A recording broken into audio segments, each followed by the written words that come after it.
ассалому алайкум бинандагони гиромӣ, барномаи иттилоъоти ахборо аз телевизиони Тоҷикистон мустақиман манзуратон мегардонем.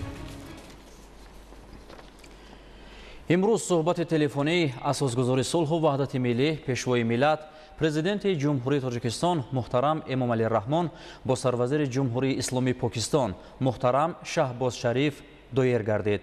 дар оғози суҳбат сарвари давлати мо ва сарвазири муҳтарами Покистон ҳамдигарро ба муносибати фарорасии Иди Саиди Қурбон табрик гуфтанд. пешвои миллат бо таманниёти сеҳатмандӣ ва комёбиҳои навин ба муҳтарам Шаҳбоз Шариф ба тамоми мардуми бародари Покистони дӯст сулҳу суботи пойдор ва пешрафту шукуфоии ҳамешагӣ хостанд. дар идомаи суҳбат ҷонибҳо ҳолат ва дурнамои робитаҳои дӯстӣ ва ҳамкории гуногунҷанбаи Тоҷикистону Покистонро баррасӣ намуданд. президенти муҳтарами ҷумҳурии Тоҷикистон аз раванди рушду тавсеаи бомароми муносибатҳои дӯстӣ ва ҳамкориҳои судманди ду кишвар бар пояи усулҳои ҳусни тафоҳум ва эҳтирому эътимод ба ҳамдигар изҳори қаноатмандӣ намуда аҳамияти хосаи идомаи муколамаи байнидавлатии ҷонибҳоро таъкид намуданд. дар ин замина мавзӯи боздиди расмӣ дар пеш истодаи сарвазири муҳтарами ҷумҳурии исломии Покистон аз Тоҷикистон мавриди муҳокима қарор гирифт. дар фарҷоми суҳбат атрофи масъалаҳои алоҳидаи рӯзмарраи байналмилалӣ ва минтақавӣ мубодилаи афкор сурат гирифт. субҳи имрӯз дар шаҳри Душанбе, Хоруғ, Бохтар ва дигар шаҳру ноҳияҳои мамлакат бо ҳузури сокинону меҳмонон намози Иди Саиди Қурбон баргузор гардид. баъди гузоштани намози ид барои бақои давлату миллат ва оромию осудагии мардум дуои хайр карда шуд. моҳияти аслии Иди Саиди Қурбонро некию инсондӯстӣ, анҷоми корҳои хайру савоб, зиёдаравӣ накардан, шинохти қадру манзилати ҳамдигар, шукронаи зиндагии осуда ва ватанро кардан ташкил медиҳад. дар замони имрӯза гурӯҳҳое пайдо шуданд ки ба воситаи интернет ва дигар намуди расонаҳо идеяҳои ифротгароёна ва террористиро дар афкори ҷавонон ҷой дода мешаванд. маҳз дониши баланди сиёсӣ, маърифати ҳуқуқӣ, ҷаҳонбинии васеъ ва огоҳ будан аз равандҳои ҷаҳонӣ ки дар маҷмӯъ ба ҷавонон зиракии сиёсӣ мебахшад, метавонад ҷавононро аз афтодан ба доми ҳар гуна идеяҳои номатлуб эмин дорад. шарҳи бештари мавзӯъ дар гузориши хабарнигорони мо. баланд бардоштани маърифати сиёсию фарҳангии ҷавонон ва истифода аз нерӯи зеҳнии онҳо дар бахшҳои гуногун нақши босазоӣ дар пешрафти ҷомеа дорад. барои ба даст овардани натиҷаҳои мусбат қабл аз ҳама ба ин қишр ҳамчун насли ояндасоз аз ҷониби волидайн, устодон ва ҷомеа бояд таваҷҷӯҳи хоса зоҳир гардад, зеро дар сурати сус будани маърифати ҷавонон таъсиргузорӣ аз ҷониби қувваҳои иртиҷоӣ метавонад ба зеҳни онҳо таъсири манфӣ гузорад. пӯшиданест ки дар дунёи имрӯз гурӯҳҳое пайдо шуданд ки ба воситаи интернет ва дигар намуди расонаҳо идеяҳои ифротгароёна ва террористиро дар афкори ҷавонон ҷой доданӣ мешаванд.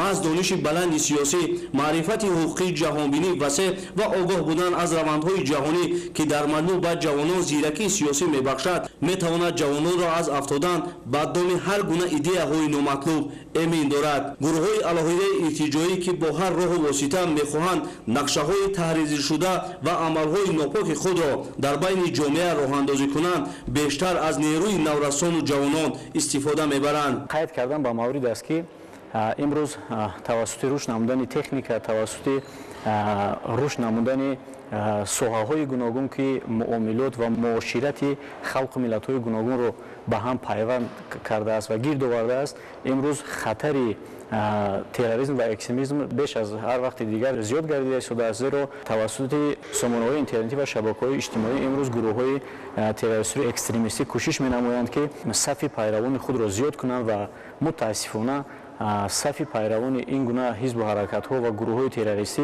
یک قشر آسیب‌پذیر جامعه مخصوصاً جوانان هستند.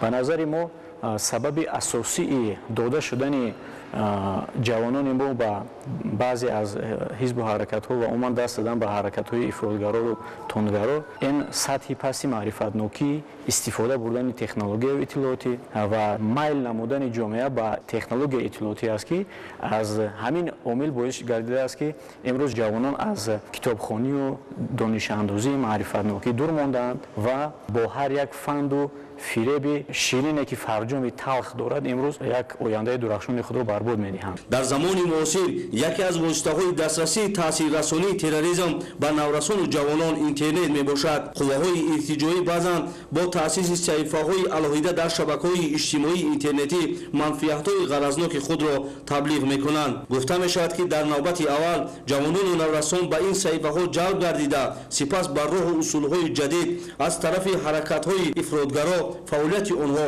танзим карда мешавад. назари мутахассисон дар мавриди пешгирии ҷинояткорӣ ва ҷалби ҷавонон ба ин гурӯҳҳо ин аст: аввалан тарзи дурусти корбарии интернет ва паҳрез аз таблиғоти ҳар гурӯҳҳои ифротӣ дар мактабу донишгоҳҳо ба ҷавонону наврасон омӯзонида шавад ва сониян падару модарон дар ҳар хона дар мавриди истифодаи фарзандонашон аз интернет бетафовут набошанд. ва қайд кардан ба маврид аст ки дар ҷумҳурии тоҷикистон ин бевосита диди ояндабинонаи асосгузори сулҳу ваҳдати миллӣ буд ки дар ҷумҳурии тоҷикистон озмунҳои ҷумҳуриявӣ ба монанди фурӯғи сулҳи донои китоб аст, илм фурӯғи маърифат ва дигар озмунҳое ки барои шинохту донишандозии насли ҷавон, барои боз ҳам ғанӣ гардонидани анамон захираҳои маънавӣ дар шуъури ҳар як ҷавони кишвар ташкил карда шудаанд ва имрӯз мо шоҳиди он ҳастем ки ҳазорҳо ҳазор нафар толибилмон, хонандагони муассисаҳои таҳсилоти миёна ва донишҷӯён дар ҳамин чорабиниҳо иштирок мекунанд ва ин як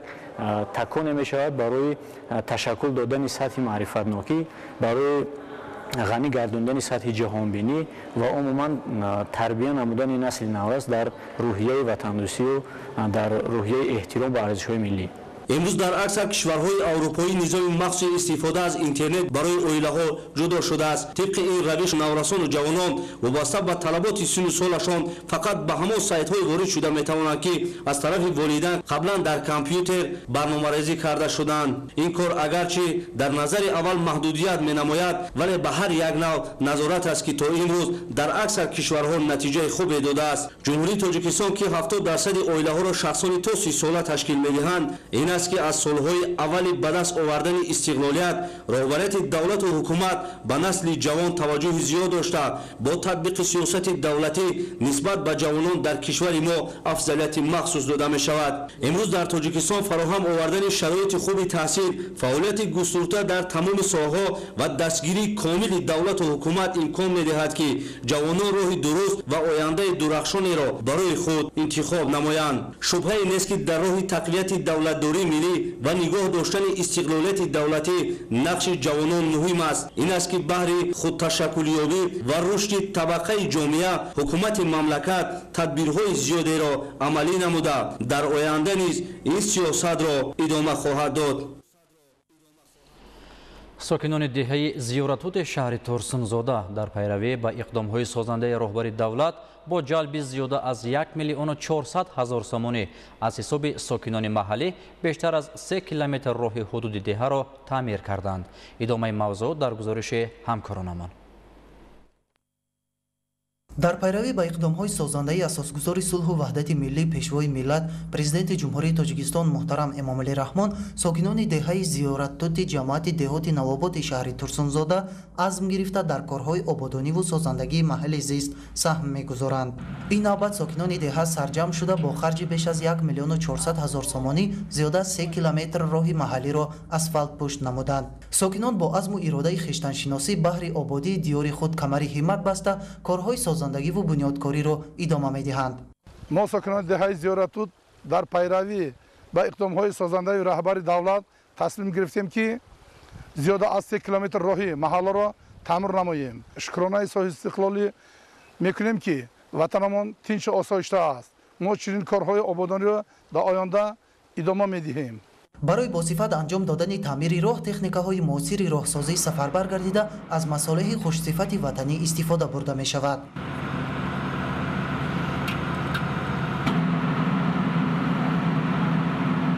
акнун баъд аз пурра таъмир намудани роҳи маҳаллӣ ҳаракати мунтазами нақлиёт таъмин ва шароити мусоид барои аҳли деҳот фароҳам оварда шуд ки барои рушди хизматрасонии роҳу нақлиёт заминаи мусоид мегузорад. дар баробари ин дигар корҳои ободонӣ дар ҳудуди ҷамоати деҳоти Навобод бо ҷалби сармояи маҳаллӣ ки дар ҳамовозии сокинон амалӣ гардонида мешавад минбаъд низ вусъати тоза пайдо хоҳад кард. ин аст ки сокинони деҳаи Сангқала низ аз ҳамбастагӣ ва сарҷамъии бошандагони деҳаи Зиёраттут илҳом гирифта онҳо ҳам ин иқдомро дастгирӣ намуда идомаи ҳамин қитъаи роҳро ки аз ҳудуди деҳа мегузарад асфалтпушт мекунанд. Фаридуни Субҳон, Садриддин Иброҳим, шаҳри Турсунзода. Ахбор. ба истиқболи ҷашни 35-солагии истиқлоли давлатӣ дар ноҳияи Бобоҷон Ғафурови вилояти Суғд бо саҳми соҳибкорон ва аҳолӣ таъмиру навсозии роҳу кӯчаҳо идома дорад. дар идомаи тадбирҳои созандагӣ дар назар аст ки соли равон бештар аз 10 километр роҳҳои ҳудуди ҷамоати деҳоти Исфисор пурра асфалтпӯш карда шавад. гузориши Абдуваҳоби Абдусаттор ва Илёс Бобоҷон. дар ноҳияи Бобоҷон Ғафурови вилояти Суғд ба истиқболи 35-солагии истиқлолияти давлатии Ҷумҳурии Тоҷикистон тадбирҳои ободонию созандагӣ вусъат ёфта дар баробари мақомоти давлатӣ бо саҳмгузории сокинон низ корҳои муҳиму калонҳаҷм ба монанди таъмиру навсозии роҳу кӯчаҳо бо сатҳу сифати баланд амалӣ карда мешаванд. имрӯзҳо вусъат ёфтани таъмиру навсозии роҳҳои мошингар дар 11 ҷамоати шаҳраку деҳоти ноҳия далели он аст ки мардум сарҷамъу муттаҳиданд ва ҷиҳати амалӣ намудани тадбирҳои ободонӣ фаъолнокӣ нишон медиҳанд ва дар пайравӣ ба иқдому ташаббусҳои созандаи ҳукумати мамлакат хоса пешвои миллат муҳтарам Эмомалӣ Раҳмон диёри худро ободу зебо менамоянд. дар ҷамоати деҳоти Исфисор ки бештар аз 47 000 аҳолӣ зиндагӣ дорад, дар давоми 10 рӯзи охир зиёда аз 5 километр роҳи кӯчаҳои ба номи Абдусаттор Юнусов, Олимҷон Ёқубов, Ҳомид Гадоев ва Маданият пурра асфалтпӯш карда шуд. мунфарши асосии кӯчаҳои зикршуда бо маблағгузории ҷамъияти саҳомии кушодаи ба номи Абдураҳим Ҷумаев ва саҳмгузории бевоситаи аҳолии деҳот сурат гирифт. ободонӣ аз хона сар мешавад, аз маҳалла сар мешавад. ҷамоати Исфисор бо дастгирии аҳолӣ, мақомоти иҷроии ҳокимияти ноҳия, хоҷагӣ, ҷамоат обод шуда истодааст. имсол дар ҷамоати Исфисор зиёда 10 километр кӯчаҳо мунфаш карда мешавад ва ин кор мардум ташаббус карда истоданд. аҳолии ҷамоат шахсан ҳаҷ мерафтагоҳо ҳаҷма нарафта маблағашона ҳамин ободонӣ ва саф карда истоданд. мардум хурсанданд, сарҷам ҳастанд. дар гузашта ин роҳҳо хароб буд. дар вақти борону барф ин кӯча гузаштан мушкил буд. мардум ҷиҳати боз ҳам обод кардан талош мекунанд. масоҳати умумии роҳҳо дар ҷамоати деҳоти Исфисор бештар аз 45 километр буда соли 2023 низ наздики 10 километр роҳ пурра асфалтпӯш карда шуд ва бо амалӣ гардидани чунин иқдомҳои шоистаю ватандӯстона мушкилоти замони гузашта ки дар фаъолияти рӯзмарраи сокинон таъсиргузор буд куллан бартараф гардид. ҳамин тавр ба муносибати 35-солагии истиқлолияти давлатии Ҷумҳурии Тоҷикистон дар ҳудуди деҳоти Исфисори ноҳияи Бобоҷон Ғафуров раванди мунфаршкунии роҳҳо ва бунёду ба истифода додани иншооти таъиноти гуногун вусъат меёбад ки навсозии варзишгоҳи марказии ҷамоат аз ҷумлаи чунин тадбирҳои муҳим ба ҳисоб меравад. ҳоло корҳои сохтумонӣ дар варзишгоҳи марказии ҷамоати деҳоти Исфисор ки дорои 7500 ҷойи нишаст аст бо маром идома дорад. навсозии варзишгоҳ бо маблағгузории мақомоти иҷроияи ҳокимияти давлатии ноҳияи Бобоҷон Ғафуров амалӣ гардида иншооти мазкур бояд моҳи сентябри соли равон ба истифода дода шавад. Абдуваҳоби Абдусаттор, Илёс Бобоҷон, ноҳияи Бобоҷон Ғафуров. Ахбор. ҷиҳати истиқболи сазовор аз ҷашни 35-солагии истиқлолияти давлатии Ҷумҳурии Тоҷикистон ва фарорасидани гармиҳо мунфаршкунии роҳҳои аҳамияти байналмилалӣ, ҷумҳуриявӣ ва маҳаллӣ дошта дар ҷамоатҳои шаҳри Истаравшан оғоз гардид. дар назар аст ки соли равон дар шаҳру деҳот зиёда аз 100 километр роҳҳо бо сифати баланд мунфарш карда шаванд. гузориши Мазбут Бобозода аз шаҳри Истаравшан.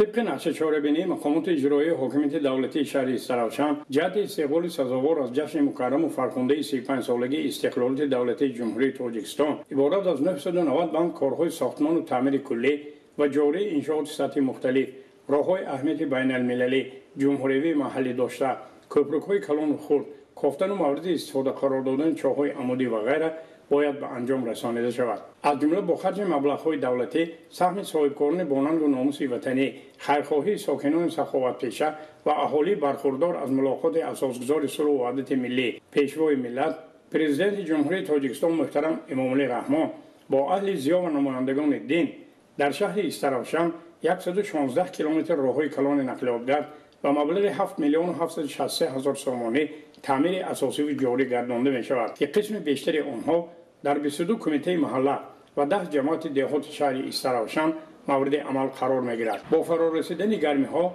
نخستین شده به این کار خیر ساکنان و صاحبکاران دهه های سرکت و قلعچه گلیزرد جماعت دهات پاشکن آغاز رسمی بخشیدند. در دهه سرکت نزدیک 5,000 نفر ساکنان خوش و خرمانه عمر بسر بوده و صاحبکاری و فعالیت پرثمر در 37 خواجگی دهقانی انفرادی و عائلوی مشغول هستند. آنها دستور هدایت‌های آبادگرانی پیشوای ملت پرزیدنت جمهوری تاجیکستان محترم امامعلی رحمان را سرمشق فعالیت قرار داده. صاحبکاری ورزیده عبدالنظر قربانov و با خرج زیاد از 3 میلیون سومانی و منفعش گرداندن 3 کیلومتر 400 متر راه کلان حدود دهه سرکت آغاز نمودند. راههای کلان را متخصصان جمعیت دارای مسئولیت محدود راه وحدت ناحیه باباجان غفورov توسط تکنیک‌های کلان بارکشان و پهن سازنده پخش کننده منفعش می‌گردانند. بخشیده به 35 سالگی استقلالیت دولتی جمهوری تاجیکستان در تمام گوشه کنار مملکتمان کارهای آبادانی، زیباگردانی، خرمگردانی شده ایستاده است. از آن جمله در دهه سرکتی جماعت دهات پاشکن شهر استراوشان ما هم همین خیلی آبادکاری ها شده ایستاده است که مردم اهالی، جوانان، صاحبکاران همهاشون عزم کردند که راه های بین دیه اسفالت پوش کرده نه عزم کرده بودند در مدت خیلی هم کوتاه مقصد اجرا شده ایستاده است. مورد ذکر است که به استقبال جشن فرخنده مبارک 35 سالگی استقلالیت دولتی جمهوری تاجیکستان در جماعت دهات پاشکن شهر استراوشان عبارت از 81 بند نقشه چهاربینی تشکیل داده. تا امروز نزدیک 60 بند آن به ثبوت رسانیده. با این وسیله 240 نفر ساکنان بیشغل دهه‌های حدود جماعت با کار دائمی فرا گرفته شدند. در بابت کاملا عملی شوی نقشه چهاربینی جشنی در جماعت دهات پاشکن سهم صاحبکاران و ساکنان دهه قلعچه گلیزرد نیز نظررس شمرده می شود. آنها با دستگیری صاحبکاران ورزیده و خیرخواهی استقامت کنندگان تحت سرپرستی رئیس کمیته محله رحیمجان صدیق برابر بارای حشر بنیاد نهادن سنخانه‌های نو، حوض آب نوشاکی و زیسته سوختار، نقطه‌های خدمت رسانی ورزشی و سودا، همزمان با منفعش اساسی گرداندن 3 کیلومتر راه حدود دهه کمر همت بستند.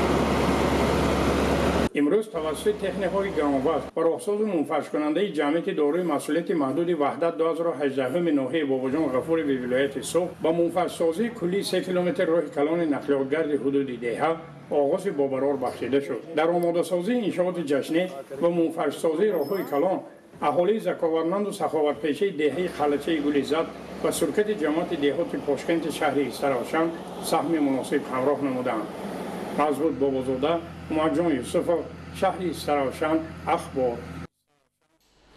تامین امنیت اوزقواری مملکت یکی از هدفهای استراتژی حکومت جمهوری تاجیکستان محسوب یافته کشاورزان بهر در عمل تطبیق نمودن آن راه و اصولهای منفعت بخش کار خواجگیداری را پیشه کردند. با این مقصد کشاورزان ناحیه 5 جمع‌آوری حاصل کارتوشکا را آغاز نموده حاصل دلخواه به دست آورده در بازار استعمالی مملکت سهم ارزنده خود را می‌گذارند. محمد رجب عبدالله‌زاده گزارش می‌دهد.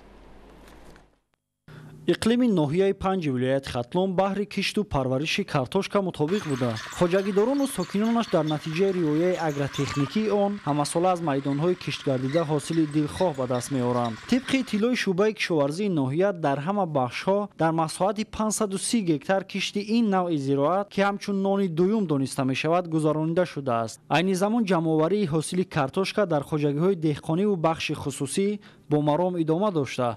حاصل به دست آمده همروزه وارد بازارهای مملکت گردانیده می شود. 2 گکتار زمین داریم. همین 2 گکتار زمین 1 گکتارش باغ کردیم، 1 گکتار کارچکا کردیم.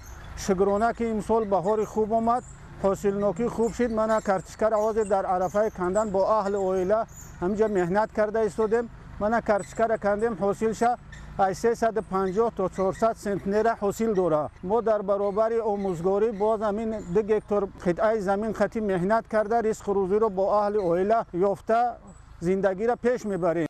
متخصصان عامل فراوان‌حاصلی کارتوشکا را در انتخاب تخمی خوش‌صفت، کارکرد درست زمین و مساعد بودن اقلیم دانسته. همساله بهره رویاندن حاصل دلخواه به دهقانان نوهای به منطقه مطابق کارتوشکا را توصیه می‌دهند. نتیجه همکاری پیوسته دهقانان با متخصصان ساحه کشاورزی است که حاصلناکی کارتوشکا بهتر گردیده بازارهای مملکت نیز با این نمود محصولات کشاورزی غنی گردیده است. با نظرداشت این کشاورزان ناحیه وابسته به امکانات همساله میدان کشتی کارتوشکا را وسیع نموده به این وسیله در تامین امنیت عضوخواری ساکنان کمی هم باشد سهم میگذارند. امروزها در برابر خواجگی‌های دهقانی ساکنان نیز در قیده‌های نزد حوالگی خویش کشتی کارتوشکا را به راه مانده از این حساب احتیاجات روزگار خود را قانع می‌نمایند. طور مشاهده می‌گردد ساکنان ناحیه 5 بهر عملی نمودن دستور هدایت‌های پیشوای معظم ملت پرزیدنت کشور محترم امامعلی رحمان پرمحصول مهنت کرده برای بلند برداشتن سطح نیکوحوالی خویش تلاش می‌ورزند.